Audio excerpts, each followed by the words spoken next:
Live from downtown Macon, this is WGXA News live on YouTube. Good evening, Middle Georgia. I'm Amanda Peralta. And I'm Greg Lloyd. Amanda and I appreciate you watching WGXA News at 5:30. We're taking a live look now at Hartsfield-Jackson International Airport in Atlanta as millions of Americans are expected to hit the roads and the air this Labor Day weekend. Secretary Pete Buttigieg speaking from O'Hare International Airport today. Before the three-day Labor Day weekend, he highlighted that summer 2023 has been the busiest summer travel period on record, rebounding from the COVID-19 pandemic. In fact, the FAA expects 50,000 flights today and around 45,000 flights on Monday and Tuesday. On the roads, AAA predicted higher traffic for yesterday and today, but say that from 2 to 6, the 2 to 6 chunk would be especially busy. Experts say the best time to hit the roads is early morning or in the evening. Sunday is expected to have the least congestion. All right, travelers, Amanda, they aren't the only ones hitting the roads. In fact, Georgia State Patrol and Motor Carrier Compliance Division officers will be conducting high visibility patrols on the roads this Labor Day weekend, which means they will be on high alert for reckless drivers. Our Brianna Cook went on a ride along with a Georgia State Patrol trooper for a behind-the-scenes look and to find out more on how GSP is preparing for the busy holiday weekend. Brianna? Greg and Amanda, Georgia State Patrol tells me this is one of their busiest holidays and they're taking the rules of the road very seriously. I want to hear this siren or for this to be you.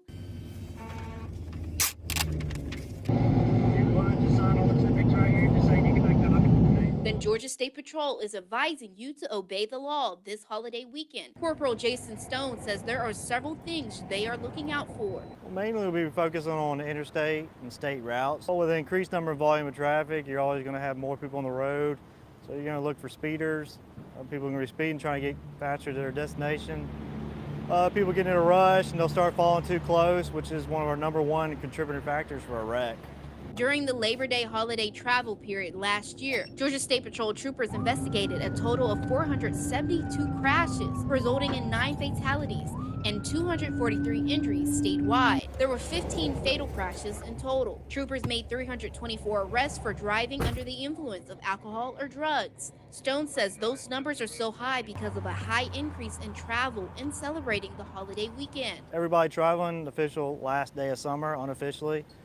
People are going to be partaking in alcoholic beverages, and if you're planning on doing that, just have a plan, have a sober driver to drive you home. A few tips by Georgia State Patrol are: be well rested and alert, leave early and avoid risks, do not cut in front of large trucks, and do not drive impaired. Stone also gave a few tips of his own. Obey the speed limit. You know, if you're going a slower speed, you got a better chance of responding to an accident or any vehicles in front of you. Stay off your phone. That's another contributing factor we see in wrecks every day, is stay off your phones and don't be distracted. If you need to make a phone call, pull off somewhere where you can make a phone call safely. GSP says you've been warned and these extra patrols will run through Monday night at midnight. Reporting live in studio, Brianna Cook, WGXA News. Thank you so much, Brianna. More than halfway through the year, and the Warner Robins Air Force Base is looking towards the future. With new missions and calls to action from the community, officials say the stakes to keep our Air Force competitive are high. With $250 million being poured into infrastructure for the Air Force, the airmen and women at Robins are hoping to reach new heights. Boasting all new missions for the Final 4 retired J-Star plane, Colonel Christopher Dunlap says the focus for the squadron will now be training up the next set of aviators ready to get their wings. I'm currently at 99% manned, but our target's 102%. And the reason I have to be at 102% is I've always got to be ready when called upon. And just because we got a 2-year gap to get ready, when that 2 years is over, about 2026-ish, I got to be ready to do the mission. So we're always looking to fill our formation. I need officers. Missions on the books for 2026, Dunlap says they will need about 100 new officers to keep the sky safe, calling on community leaders to do their part. Panelists at the Macon and Eggs discussion highlighted institutions like Central Georgia Technical College that pumps out both products and people. With demand high for more airmen to operate computers, IT, and intelligence, officials say the sky truly is the limit for growing potential in Middle Georgia. And the Perry City Council has tentatively approved millage rates that would require an almost 9% increase in property taxes. The new 14 mil millage rate would cost a homeowner with a $150,000 home an extra $67 on their tax bill. The city is inviting all citizens to participate in a public hearing on the proposed increase. That'll happen on Tuesday, September 5th at 6 at Perry City Hall. The unemployment rate has risen at a time when the majority of Americans are living paycheck to paycheck. Janae Bowens explains the economic shifts. Threats of a recession appear to have weakened, but other concerns are now in focus. New numbers out Friday show U.S. employers added 187,000 jobs in August. According to the Bureau of Labor Statistics, that's a slowdown from the past 2 years of massive job growth. We lost more full-time jobs in August. In fact, the entirety of the increase in the number of jobs last month was actually due to the fact that we had more part-time workers. The unemployment rate rose from 3.5% to 3.8%. It's happening as the Federal Reserve has raised interest rates to bring down inflation while trying not to cause massive layoffs. We saw our central banks print trillions of dollars to buy up the government debt that would actually fund all that spending. We have more dollars chasing the goods and services that are being produced by the economy, and that is driving up. An economic research fellow with the Heritage Foundation says what he calls the massive spending of the federal government is to blame. But President Joe Biden is remaining optimistic about Bidenomics. It's working. Key pillar of Bidenomics is empowering and educating workers who are the backbone of this country. But some Americans find it's a message that's hard to connect with. I think the average American is feeling it right now. New research from financial services company Lending Club shows 61% of Americans live paycheck to paycheck. This includes 8 in 10 low-wage workers who make less than $50,000 per year, and 4 in 10 high-income Americans who make more than $100,000 per year. The report shows inflation pushing up prices plays a big role. Economic experts tell me if the government doesn't figure out a way to cut spending, we could see higher taxes and even higher inflation. In Washington, I'm Janae Bowens.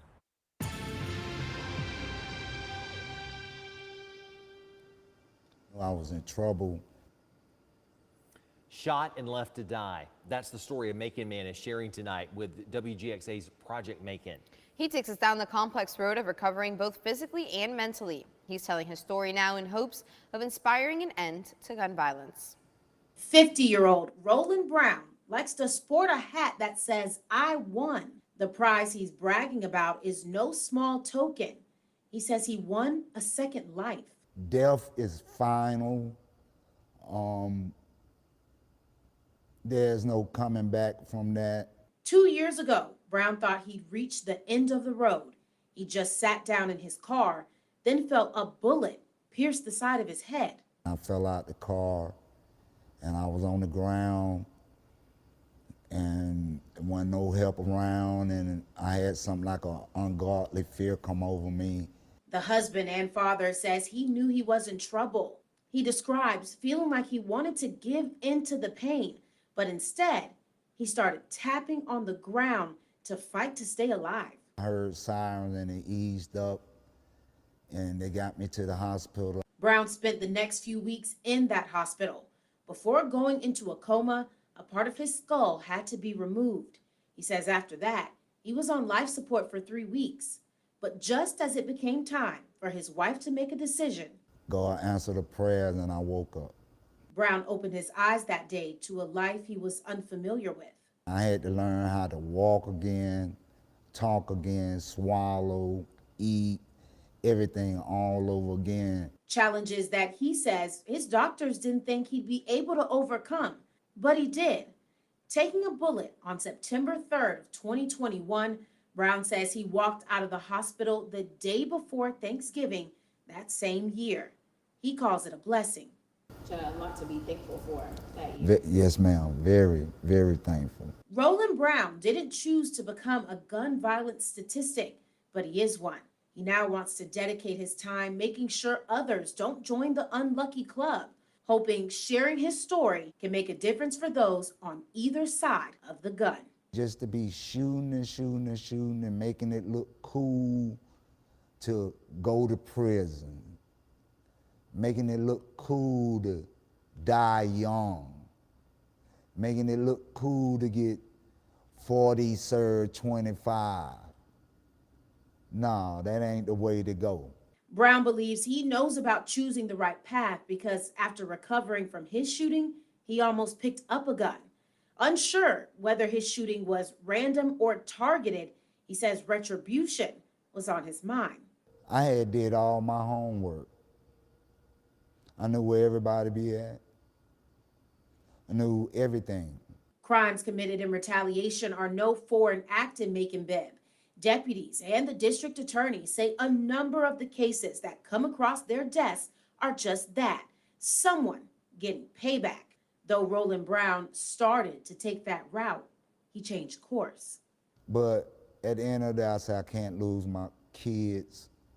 I can't lose what the Lord had blessed me with. I just sit back and let God get back. He says in the end, he realized he won the day he woke up. I got a second chance at life and I feel pretty good about it. I'm here with this opportunity and, you know, God bless me and that's it, I won. Reporting for Project Macon, Brittany Miller, WGXA News. Well, it's finally Labor Day weekend, which means we're one step closer to Thanksgiving, my favorite holiday. It's also going to get cooler. It's also not as humid. I mean, I could go on and on. I love it, but I also love, we're going to have to talk about this. Thanksgiving is my favorite holiday as well. Yeah. Still got a ways to go, especially where those temperatures are concerned, Ryan. Yeah, don't get too used to the cooler temperatures yet. We got a lot of summer left in middle Georgia, but this evening, not bad over in Dublin. Beautiful Lawrence County, 82 degrees. Got more clouds than sunshine this evening. Got that light east wind at about 5 miles per hour. Lower to mid 80s to upper 70s, and that's thanks to that cloud cover across middle Georgia. And we've even had a few showers earlier today. Now it looks like some of our heavier rainfall down towards Sumter and Sly County, working its way through Crisp County as well. Elsewhere, just light and spotty. So if you are heading out to some of those Friday night football games, the weather's going to cooperate, especially take the umbrella in our western counties, but temperatures will be falling from the 70s into the 60s, and that's much better than those 90s the past few weeks.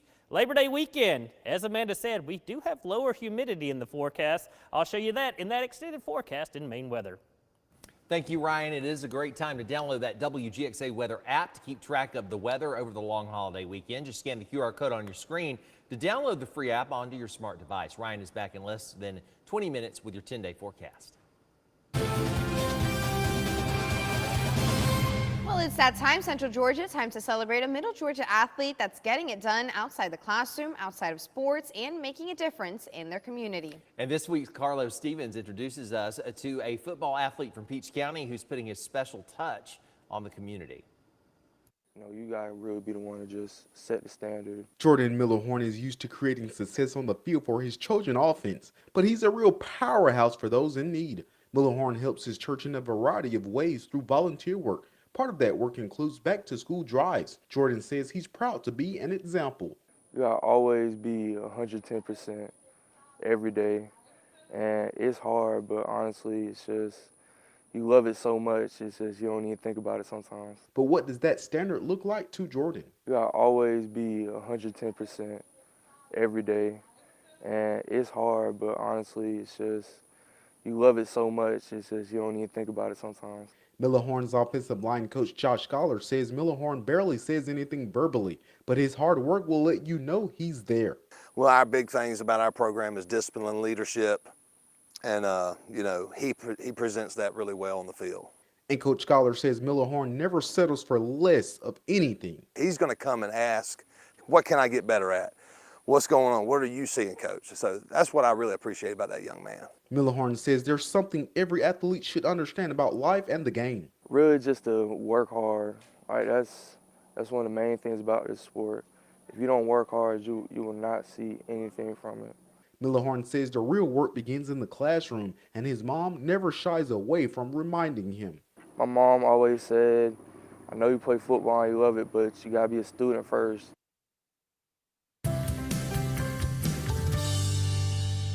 Women comprise a growing number of ag workers, and the Georgia Farm Bureau wants to be sure they have the support they need. In tonight's On the Farm, we learn about the second annual Women in Ag Summit and what it offers. We have a phrase here at Farm Bureau that we are all Farm Bureau because agriculture connects everybody. Women are a driving force in agriculture. While we tend to think that agriculture is a male-dominated field, there is an increasing number of ladies in the ag industry. Georgia Farm Bureau wants to celebrate, support, and encourage women and their endless contributions to the ag industry. And one way they're doing that is with the Women in Ag Summit. This is our second year having this conference. It's called the Women in Ag Summit, and it's specifically designed for our ladies across the state with a passion and interest in agriculture.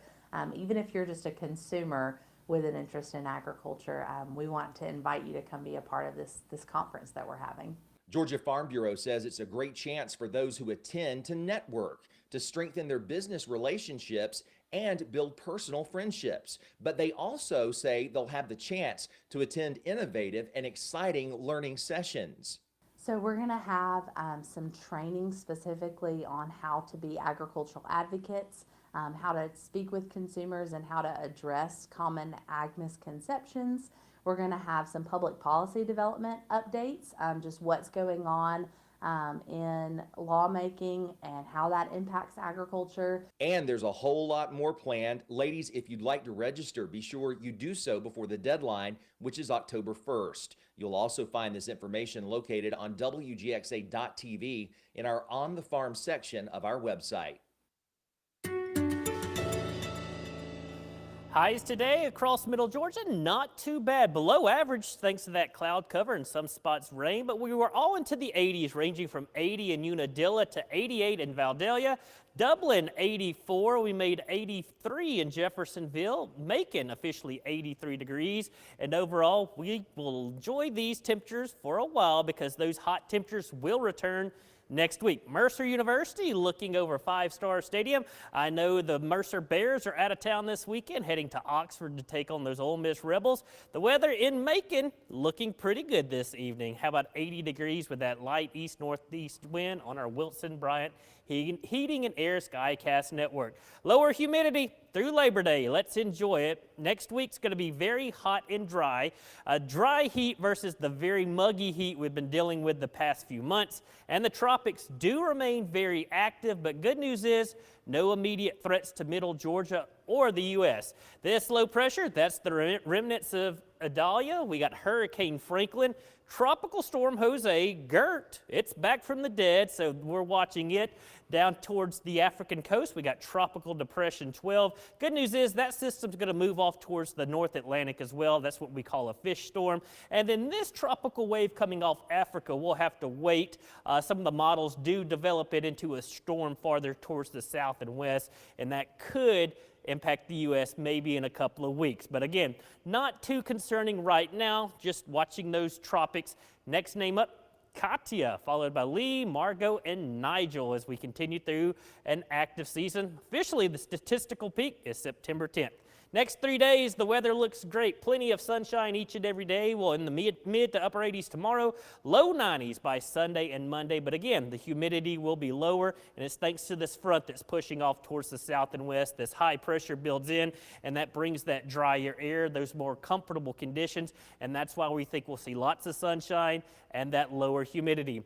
Saturday, Sunday, Monday, and Tuesday, rain chances near zero. Certainly some great news. We can get a lot of storms around Labor Day. Not the case this year. Rain chances gradually start to ramp up as we roll through the rest of next week.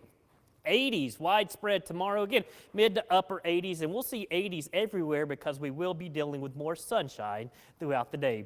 That 10-day forecast, there's that 90 on Sunday, but check out Sunday and Monday mornings. Both days will be into the lower 60s. A few spots will be flirting with the upper 50s. Labor Day, 92 degrees, and then we do crank those heat levels back up by Tuesday in the middle part of next week.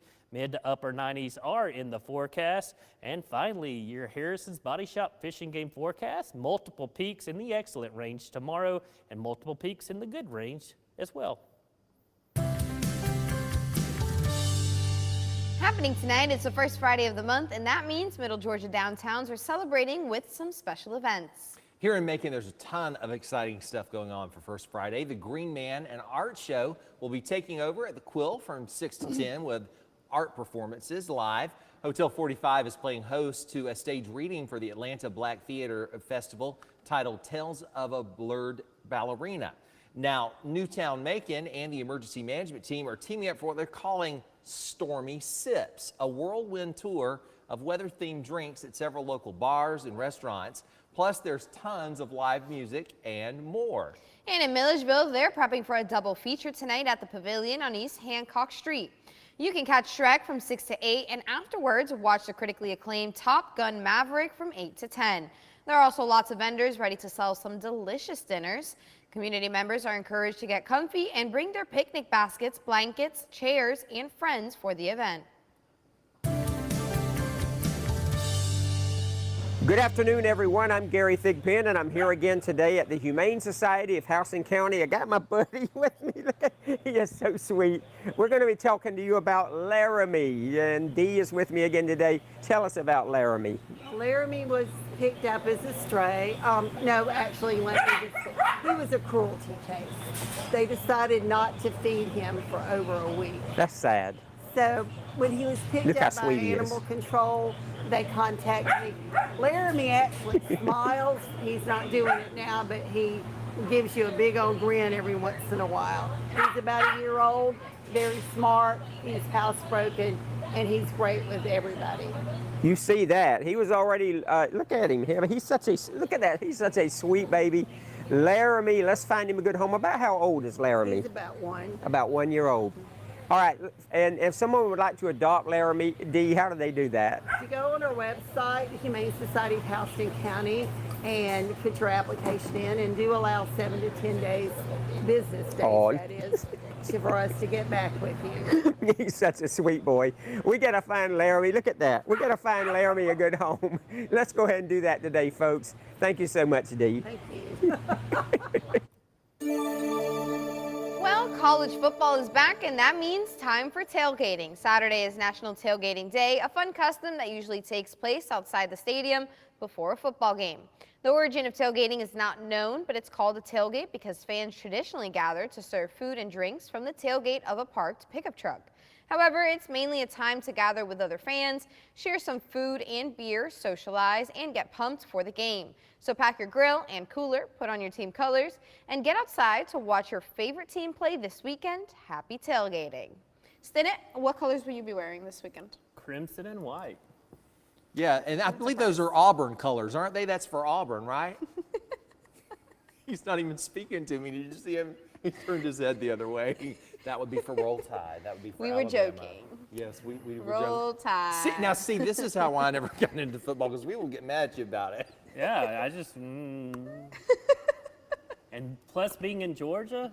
I can't even And the fact that you're laughing. choosing Auburn over Georgia, that says a lot. That's right. We're provocateurs. What can we say, Amanda, right? That's going to do it, everybody. Thanks for joining us.